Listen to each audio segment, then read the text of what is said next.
Eles treinam por 2 anos e dominam os céus. Preparar para a decolagem. Requisitando elevação a 360. E nossas vidas estão em suas mãos. Pilotos. Mas o que acontece quando um piloto não sabe o que está fazendo? Ele virou assim e mergulhou em direção ao chão. Alguns dos piores acidentes na história da aviação foram causados por erros do piloto. Infelizmente, ele não lidou corretamente com essa situação. A luta para reduzir os erros dos pilotos tornou-se um dos maiores desafios da aviação. Milhões de dólares estão sendo investidos. A filosofia do Airbus era construir um avião à prova de erro humano. Mas, ao tentar eliminar os erros, nós fomos longe demais? Algumas destas medidas teriam acabado causando desastres.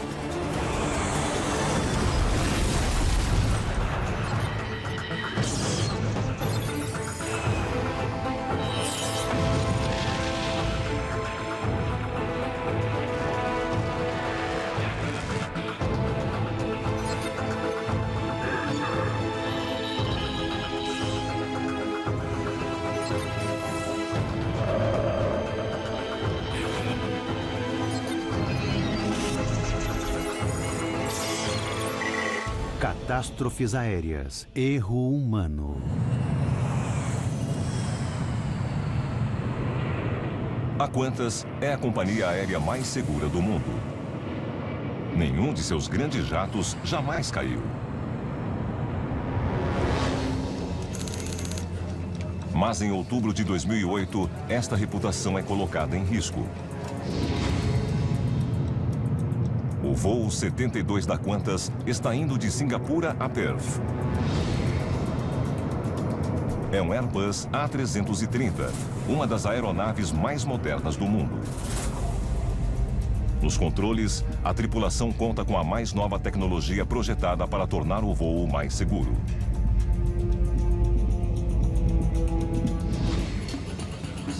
Mas quando a aeronave, transportando mais de 300 passageiros, se aproxima da costa australiana, de repente, realiza uma série de manobras bizarras e perigosas.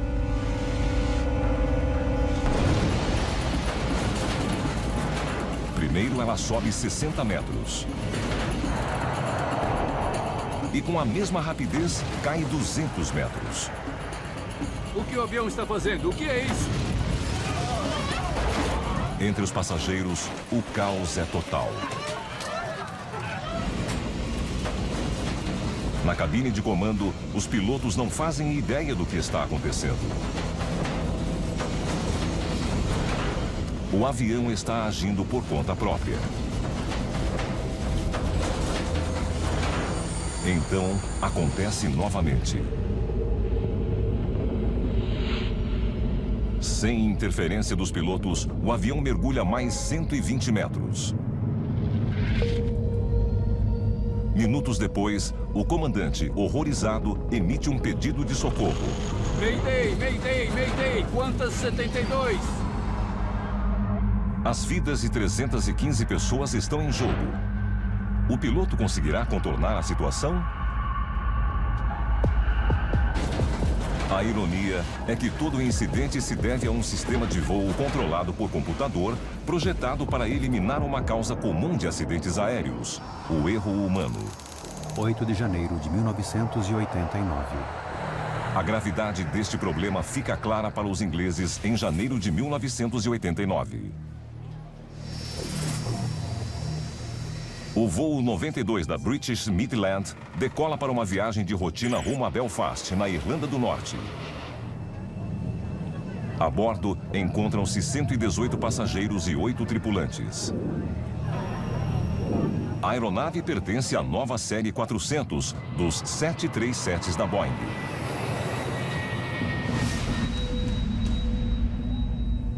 No comando está o capitão Kevin Hunt, de 43 anos, um dos pilotos mais experientes da British Midland. Seu copiloto é David McClelland, de 39 anos. O avião alcança rapidamente os 8.500 metros. É uma decolagem normal. Mas então, aos 13 minutos de voo, quando a aeronave está prestes a atingir a altitude de cruzeiro, há um estrondo.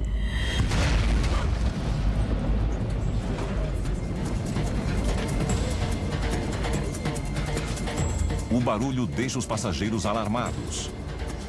Todos olham ao redor em busca de uma explicação. Hunt e McClelland suspeitam imediatamente da explosão de uma das duas turbinas do avião. O gravador de voz da cabine registra Hunt perguntando qual das duas turbinas foi danificada. Qual foi? Qual foi? Sua primeira reação é recorrer aos instrumentos da aeronave. Mas os instrumentos que podem lhe dizer se um dos motores está com defeito, os chamados medidores de vibração, eram notoriamente imprecisos nos 737s da época. Os pilotos não confiam neles. Então, quando a cabine de comando é invadida por fumaça, McClelland recorre ao seu conhecimento geral da aeronave. Ele presume que a fumaça está vindo do sistema de ar-condicionado do avião, que nos 737s é alimentado pela turbina direita. O gravador registra McClelland tomando uma decisão clara. É a direita, com certeza é a direita. Desligando a direita. Hunt desliga imediatamente a turbina direita. O barulho e a vibração acabam. Você ouviu? Ouvi. Veio desse lado. A calma retorna à cabine. Os passageiros relaxam. Mas minutos depois, há um estrondo ainda mais alto.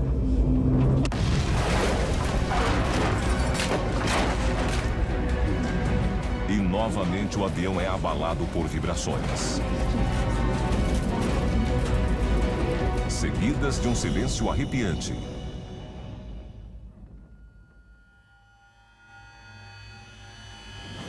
A segunda turbina, a da esquerda, acaba de falhar. O voo 92 está totalmente sem energia. Segundos depois, a aeronave de 400 toneladas se choca contra o solo. An airliner with 118 passengers on board has crashed on the M1 motorway in Leicestershire. No aeroporto de Belfast, o destino do voo, parentes ansiosos aguardam um avião que nunca chegará. Os sinais iniciais sugerem que não haverá muitos sobreviventes. Ed Trimble liderou a investigação do acidente. Mr. Trimble, BBC, can we talk to you? I'm sorry. A maioria dos investigadores teria dito que a chance de muitas pessoas terem sobrevivido era baixa. O avião estava a mais de 180 por hora na aproximação. E o movimento cessou de forma abrupta. Então era de se esperar que a força G tenha sido considerável. Incrivelmente, apenas 47 passageiros morreram. 71... We were down on the ground with a crash, all the lights were out, and we seemed to be at an angle of about 45 with the vertical. And at that time, really, there were a few people moaning in the cabin saying, "Oh, my leg's hurt. Somebody please help me. I think I've broken my leg." The tailpiece that I was on actually appeared to break away and topple over, and at that stage I was left suspended upside down. Os sobreviventes são levados a hospitais da região.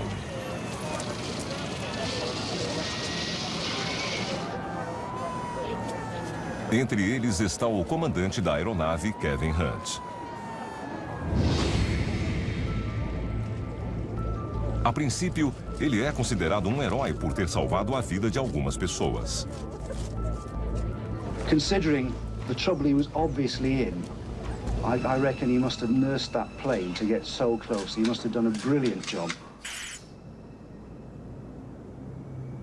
Mas logo depois, perguntas começam a ser feitas. Nós recebemos relatos de testemunhas em terra que tinham visto e ouvido o avião durante a aproximação. O que elas disseram foi que a turbina esquerda estava totalmente envolta em fogo. Alguns falaram que tinha a aparência de uma fornalha. Claramente, o motor esquerdo estava com problemas durante a aproximação.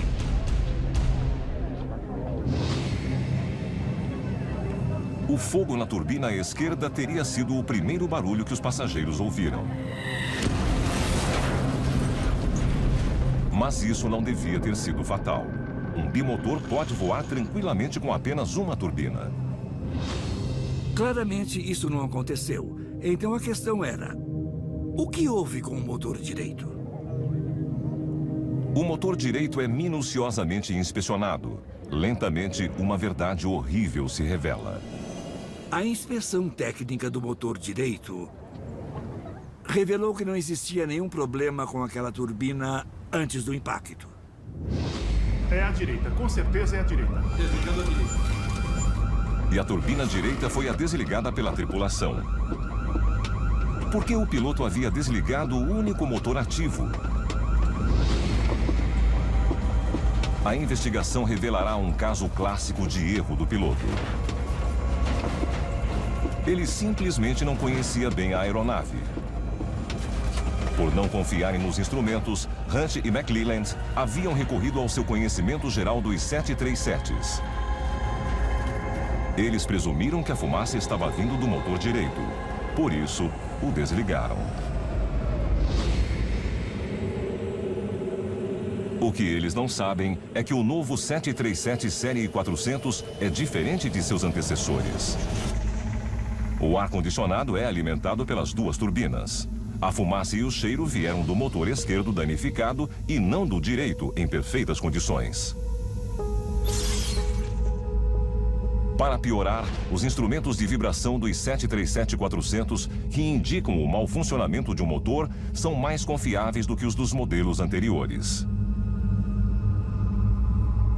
Eles haviam indicado com precisão total que o motor esquerdo estava falhando. Mas os pilotos ignoraram a evidência diante de seus olhos. David Lermont é piloto e jornalista especializado em aeronaves. Os dois pilotos tinham os dados de vibração diante de seus olhos. E eles estavam corretos. Estavam mostrando onde era o problema, mas como estavam acostumados a pilotar o 737-300, que tinha medidores de vibração não muito confiáveis, eles desconsideraram totalmente os instrumentos. A investigação revelou uma verdade alarmante. Nenhum dos pilotos conhecia bem a aeronave sob o seu comando. A queda foi causada por um erro humano. Hunt, não mais considerado um herói, é demitido. Hunt e McClelland não tinham quase nenhuma prática com o novo Boeing 737-400.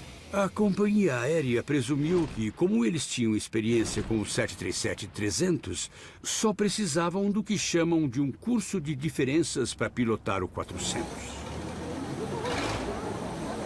Este acidente em Kegworth é um alerta claro. Os pilotos precisam de uma reciclagem sistemática para evitar novos casos de erro humano. As agências regulatórias e as companhias aéreas reconheceram que, se houvesse alguma diferença no equipamento da cabine de comando, ainda que fosse no mesmo modelo com apenas uma variação, há necessidade de treinamento. Para reduzir os erros, os pilotos começam a passar mais tempo em simuladores de voo controlados por computador altamente realistas. Eles são capazes de recriar quase qualquer situação de voo em quase qualquer lugar do mundo. Os pilotos são capazes de aprender com rapidez e eficiência sobre diferentes aeronaves. Apesar das novas oportunidades de treinamento, Midland 1, tivemos um colapso no trem de pouso. A indústria aeronáutica não absorve totalmente as lições de Kegworth. Não basta apenas oferecer mais treinamento. O treinamento deve ser bom, ou as consequências inesperadas podem ser igualmente letais. A indústria precisará de outro acidente trágico para perceber que deve fazer ainda mais. 21 de novembro de 2001. Em novembro de 2001, um voo da American Airlines decola do aeroporto JFK em Nova York. O destino do voo 587 é a República Dominicana. A bordo, muitos dos passageiros vão visitar parentes e amigos. Mas quase imediatamente após a decolagem, algo dá errado. Patrick Chuhig é um padre católico local. Eu vi o avião passando. Eu me lembro de ter achado que ele estava voando um pouco baixo. Ele virou assim e mergulhou em direção ao chão. Então eu pensei, meu Deus, deve ser um problema muito sério. E eu me lembro de ter pensado em como o avião parecia lindo em seus últimos segundos de vida, porque a luz do sol estava batendo diretamente no avião antes dele cair no chão.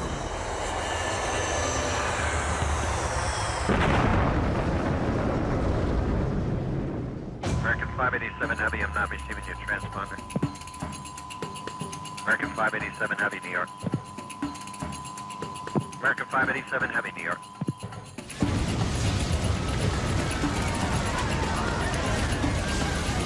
– 265 pessoas morreram imediatamente, incluindo 5 no solo.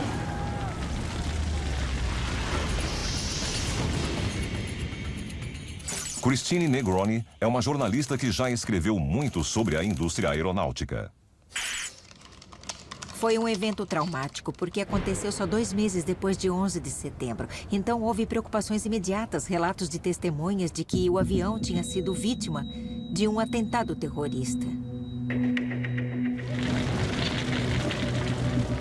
Por que um avião cairia do céu de repente e explodiria no chão?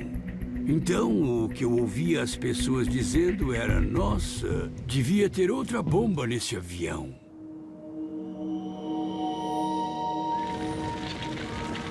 Foi um dos piores acidentes da história da aviação americana. Era impossível chegar muito perto do fogo de tão intenso. Quando olhei para as pessoas perto do lugar, elas estavam atordoadas. Uma das vítimas é José Lora, um estudante de direito. Sua irmã ainda acha difícil falar sobre ele.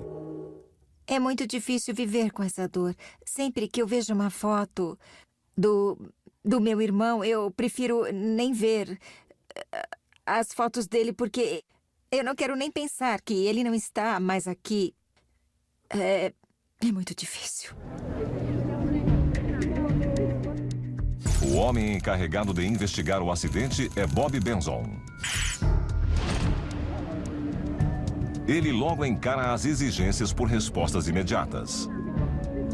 É um desastre muito público em um local igualmente muito público. Eu senti muita pressão da prefeitura de Nova York. Desde a primeira entrevista coletiva, a pergunta era a mesma: o que aconteceu aqui? Qual foi a causa do acidente? E não sabíamos responder. A busca por respostas é prejudicada pela escala da devastação. Não restou quase nada da aeronave. Minha primeira preocupação foi com a magnitude do trabalho. Com frequência, nesses acidentes, nós obtemos muitas informações dos próprios destroços, mas infelizmente nesse caso o incêndio foi tão grande, porque a aeronave estava tão cheia de combustível quando caiu, que sobraram pouquíssimas pistas físicas. Mas os investigadores encontram uma pista enorme. Tinha a ver com o estabilizador vertical do avião, que estava flutuando na baía, a mais de 1,5 km do ponto de impacto. Seria muito estranho para um terrorista explodir só a cauda de um avião. Desde o início, nós concluímos que era uma coisa um pouco mais complicada do que um ataque terrorista. It is the case that the National Transportation Safety Board is the lead agency because all information we have currently is that this is an accident. Mas se foi um acidente, O que o causou?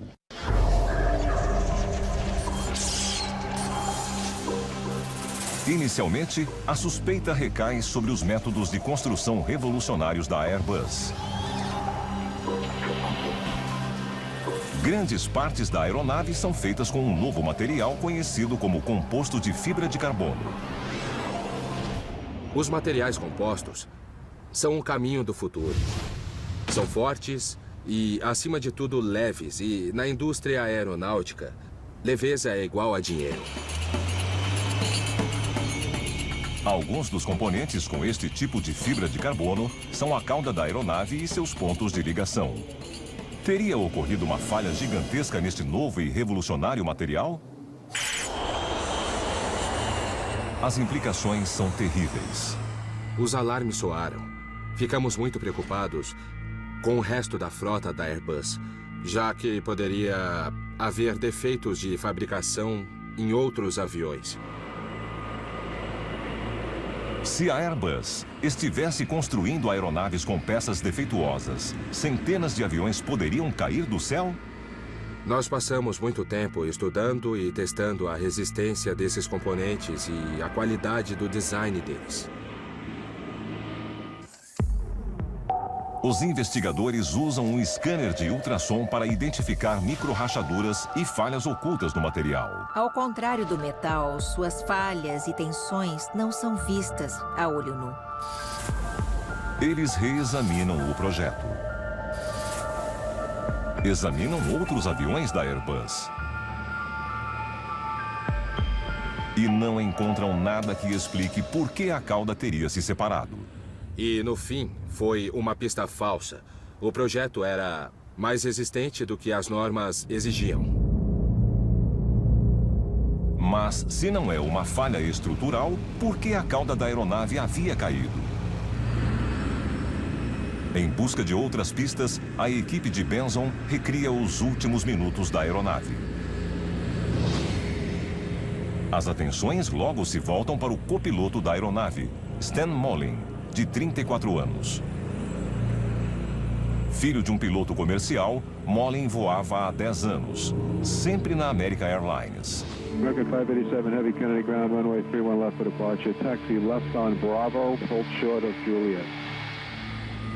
Naquele dia, enquanto o voo 587 se prepara para decolar, Mollin está no comando. Left Bravo, short Juliet, American 587 Heavy. Em sua frente, há um voo da Japanese Airlines. Quando a aeronave decola, suas turbinas geram poderosos vórtices de vento. Estes vórtices são causados pela esteira de turbulência. Os vórtices da esteira são mini tornados muito poderosos, criados quando uma aeronave voa pelo céu. Surge um em cada ponta da asa. Estes vórtices podem causar turbulências graves. Se, por exemplo, um avião pequeno tentar seguir de perto um avião grande, o menor poderia sofrer danos estruturais. O efeito de entrar numa esteira de turbulência seria comparável a cair numa batedeira.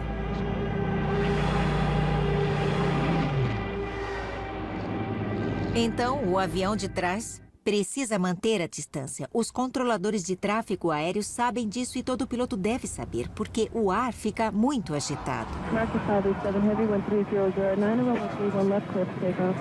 Clear for takeoff, 31 left, American 587 Heavy. Mas um fenômeno tão comum quanto a esteira de turbulência poderia ter afetado o voo 587? American 587 Heavy, call. No Comitê Nacional de Segurança dos Transportes, a equipe de Benson continua em busca de respostas. Eles procuram evidências na castigada caixa preta do avião. E transformam os dados numéricos em uma ilustração do que aconteceu. Gradualmente, eles reproduzem os minutos finais do voo 587 e tudo se resume a um erro do piloto. O gravador da cabine capta a voz do comandante. Um pouco de esteira de turbulência, não? Molin responde. É.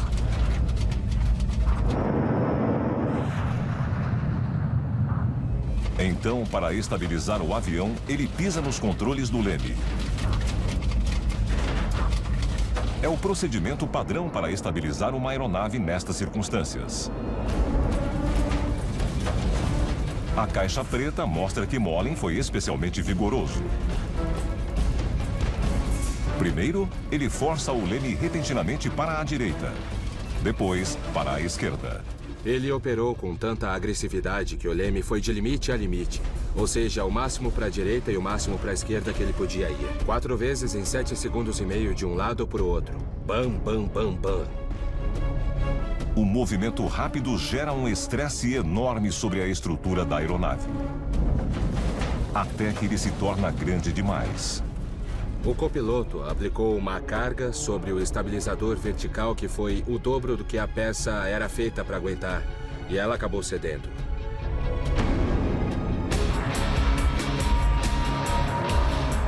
Os pontos de ligação se rompem. A cauda é arrancada. E o avião se choca contra o solo.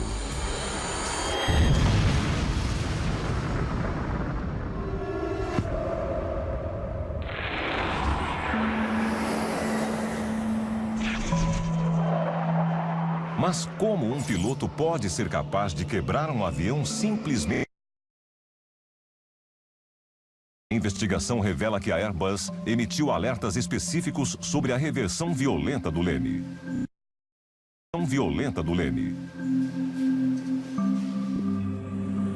Mas a American Airlines nunca avisou a seus pilotos que isso poderia levar a um dano estrutural. Na verdade, o treinamento encoraja os pilotos a usar o leme de forma vigorosa. A conclusão é horrivelmente clara. Mais de 250 pessoas morreram por causa de um erro de pilotagem. Molin simplesmente não havia tido o treinamento adequado para pilotar um Airbus. Ao longo da investigação, outros fatos sobre Molin emergem.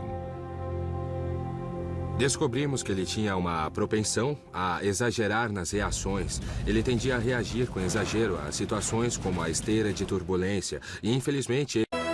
Euphoria, Calvin Klein.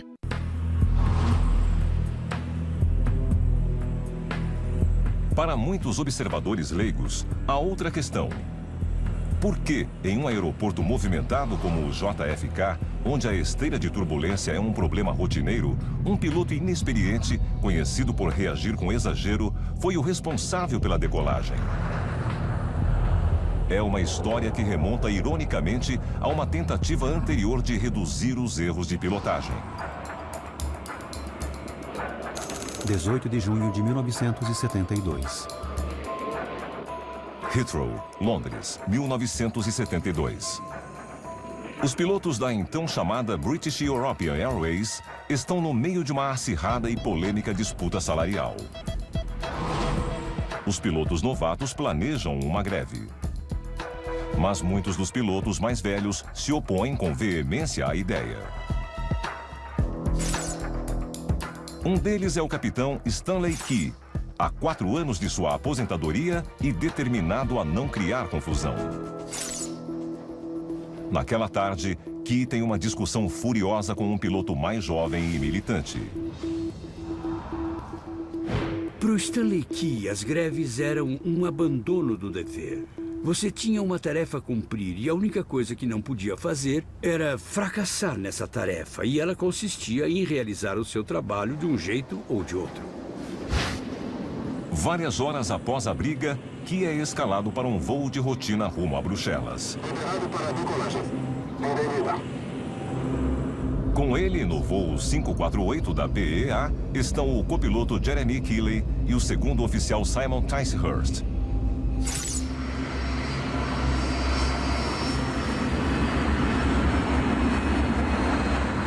Quando a aeronave deixa o Heathrow, Key, nos controles, ainda estaria furioso com a discussão. De repente, as coisas dão errado. Aos 2 minutos e meio de voo, a aeronave entra em stall. Ela voa abaixo sobre Staines, uma cidade densamente povoada nos arredores de Londres. Segundos depois, ela se choca contra o solo.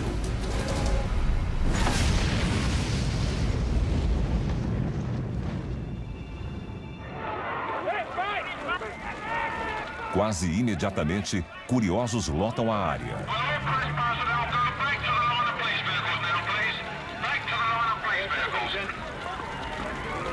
Todas as 118 pessoas a bordo morrem. É o pior desastre da história da Grã-Bretanha.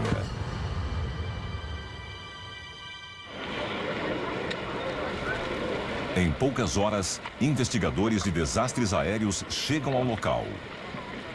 Ao revirar os destroços, eles encontram algo intrigante. The flight recorder we took away last night rather suggests that something went wrong with the leading edge droop around about 1,800 feet. Droops são flaps na parte frontal das asas de um jato, que se estendem para oferecer maior sustentação a baixas velocidades. Um Trident deve atingir os 900 metros e estar voando a 415 km por hora para que os droops sejam recolhidos em segurança.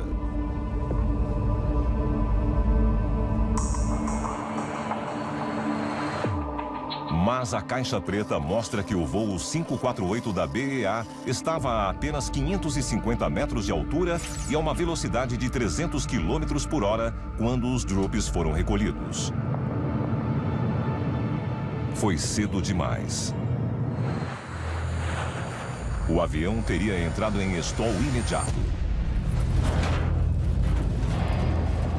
Este foi o primeiro erro, mas não deveria ter sido fatal. Quando os instrumentos da aeronave sentem um stall, um procedimento automático de emergência é ativado. Chris Woods é ex-piloto de Tridents e instrutor. A primeira coisa que acontece é um alerta.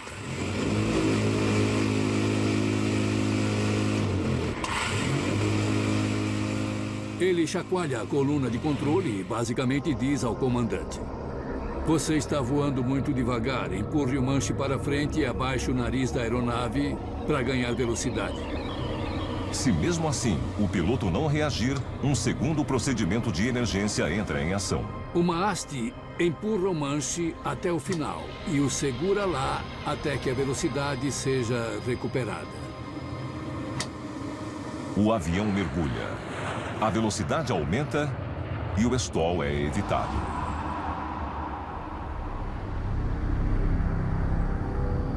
Ainda assim, a caixa preta mostra que alguém desativou estes alarmes. Por quê? O que levou Stanley Key, um piloto muito experiente, a cometer um erro tão básico? E por que nenhum de seus colegas o impediu?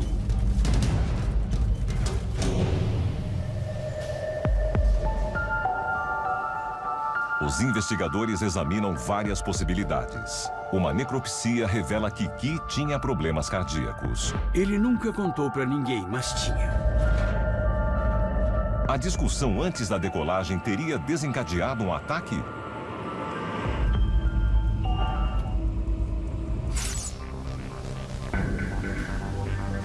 Uma pista ainda mais surpreendente vem de um pedaço dos destroços do avião. É a mesa da cabine de comando de um piloto júnior. Ela está coberta de mensagens contra Key. Uma delas diz: Key tem que ir. Para onde? Por água abaixo. Outra sugere: quando Stanley Key morrer, quem será o representante de Deus na BEA? Seria uma pista sobre o problema real? A briga a respeito da greve teria tornado o relacionamento de Key com sua jovem tripulação tão desgastado que eles simplesmente não estavam conversando? Kelly ou Ticehurst teriam expressado preocupação e Key, o oficial sênior, simplesmente os ignorado? Na hierarquia daquela cabine de comando, era muito mais difícil contestar o comandante do que é hoje em dia. Nunca saberemos se esta é a verdade.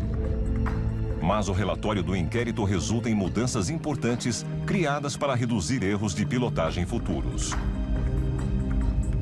Deste ponto em diante, é o oficial júnior quem pilota a aeronave, especialmente sob condições difíceis. Assim, o oficial sênior, o comandante, fica livre para identificar problemas e, se necessário, exigir uma mudança nos planos. E é por isso que quase 30 anos depois, quando o voo 587 da American Airlines decola de Nova York, ninguém questiona o fato de Stan Mollin, o oficial... Das 9h30, só no Discovery.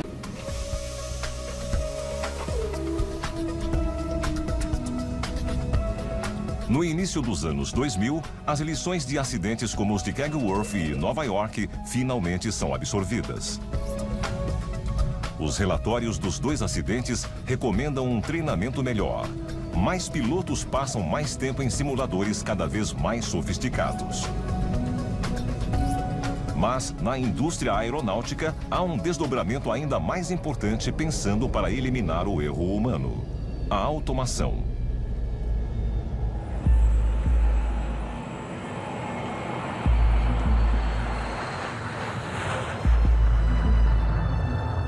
A líder neste campo é a fabricante europeia de aeronaves Airbus.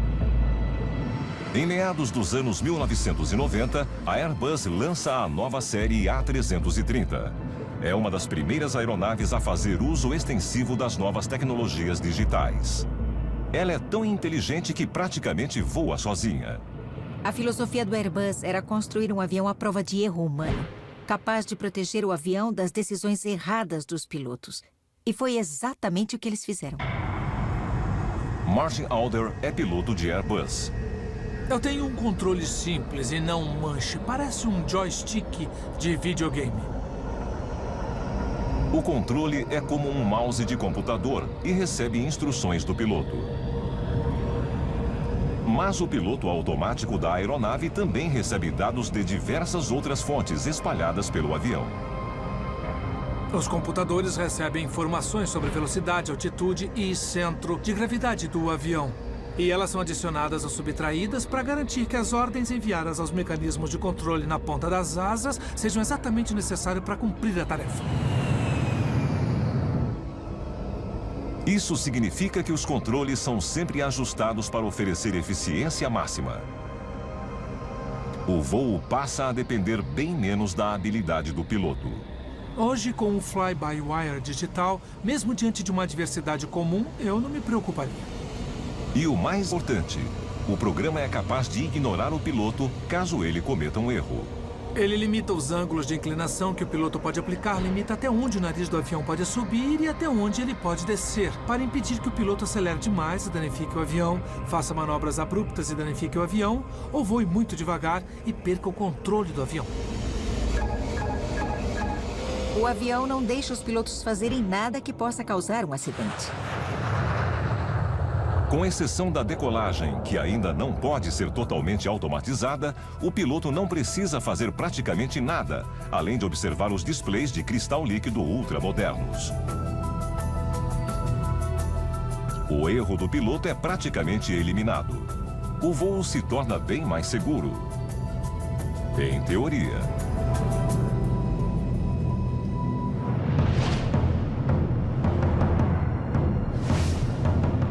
Uma destas aeronaves superautomatizadas é a do voo 72 da Qantas, de Singapura a Perth. Reconstituição. O avião acaba de fazer 3 mudanças drásticas de curso sem nenhuma interferência dos pilotos. Primeiro, ele subiu. Depois, mergulhou. Muitos dos 300 passageiros estão com sérios problemas. As pessoas foram arremessadas, jogadas contra o teto e depois jogadas no chão. Computadores foram arremessados, bagagem, tudo o que estava solto. Muita gente se feriu gravemente. Vários têm ossos quebrados. Muitos outros sofrem pancadas fortes. os pilotos tentam freneticamente recuperar o controle. Mas eles já haviam passado horas olhando para as telas sem que nada acontecesse. Elas geraram uma falsa sensação de segurança. Agora, eles perdem minutos valiosos para entender o que está havendo. Quando acontece uma falha, é claro que levamos um susto. Nós somos humanos. Então temos que começar a absorver a informação e decidir a partir disso qual é a reação adequada. Quando ocorre um problema eletrônico ou de computador em uma cabine automatizada, o que a maioria dos pilotos diz é: o que o avião está fazendo agora? O que o avião está fazendo? O que é isso? E para mim, essa expressão é muito importante, porque ela ilustra muito bem a distância entre o avião e a pessoa que está pilotando o avião. Esse processo pode fazer um piloto perder um tempo precioso. Finalmente, os pilotos percebem que o famoso sistema de controle computadorizado do avião está com um defeito e o desligam.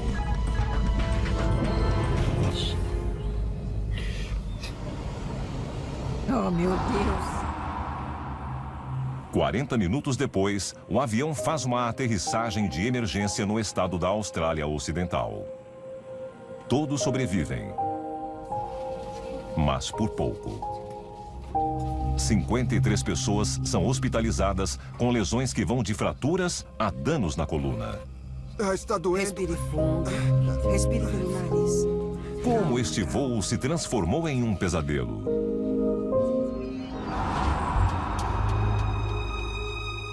Uma investigação chega a uma conclusão inesperada e irônica. O próprio sistema criado para reduzir os erros de pilotagem causou o problema. O avião é equipado com sensores que monitoram automaticamente o ângulo do voo. Eles parecem ter enviado dados corrompidos aos computadores que controlam o piloto automático. Primeiro, eles dizem ao piloto automático que o avião está inclinado para baixo. Na verdade, ele está voando normalmente. É como qualquer computador. Se você der um comando errado, ele vai presumir que é correto e começa a agir de acordo. O piloto automático, achando que a aeronave está descendo rápido demais, ordena uma subida. Os computadores foram informados de que a altitude do avião estava variando. Mas não estava. E eles tentaram corrigi-la. Segundos depois, os sensores mudam de ideia e mandam o piloto automático descer. Então, os computadores em si não estavam errados, mas os sensores estavam. Os pilotos ficaram sem opção, a não ser desligar o piloto automático.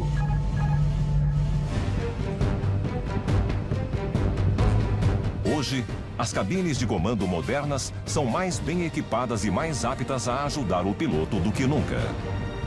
O treinamento é mais frequente e rigoroso. Os erros de pilotagem devem estar diminuindo. Voar nunca foi tão seguro. Mas a ironia é que, ao tentar eliminar o erro humano, nós geramos uma nova série de problemas inesperados.